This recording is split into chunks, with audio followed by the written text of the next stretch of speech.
നിലമ്പൂരിലെ ജനങ്ങളെ ഞങ്ങൾ അഭിനന്ദിക്കുകയാണ്. ഇനി പിണറായി വിജയൻ രാജിവെച്ചൊഴിയുകയാണ് വേണ്ടത്.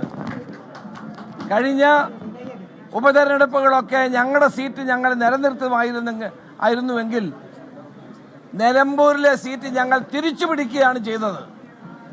കഴിഞ്ഞ 2 തവണയും LDF വിജയിച്ച സീറ്റായിരുന്നു നിലമ്പൂർ.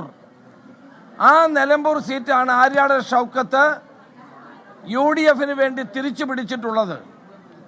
ഇത് ശക്തമായ ഭരണവിരുദ്ധ വികാരം നിലമ്പൂരിൽ തുടക്കം മുതൽ തന്നെ ഞങ്ങൾക്ക് ബോധ്യമായൊരു കാര്യമാണ്. കേരളത്തിലെ ഇടതുമുന്നണി ഗവൺമെന്റിനെതിരായുള്ള അതിശക്തമായ ജനവികാരത്തിന്റെ കുത്തൊഴുക്കാണ് അവിടെ നമുക്ക് കാണാൻ സാധിച്ചത്. ഇനിയും പിണറായി വിജയൻ അധികാരത്തിൽ തുടരാൻ ധാർമ്മികമായ അവകാശമില്ലാതായിരിക്കുന്നു.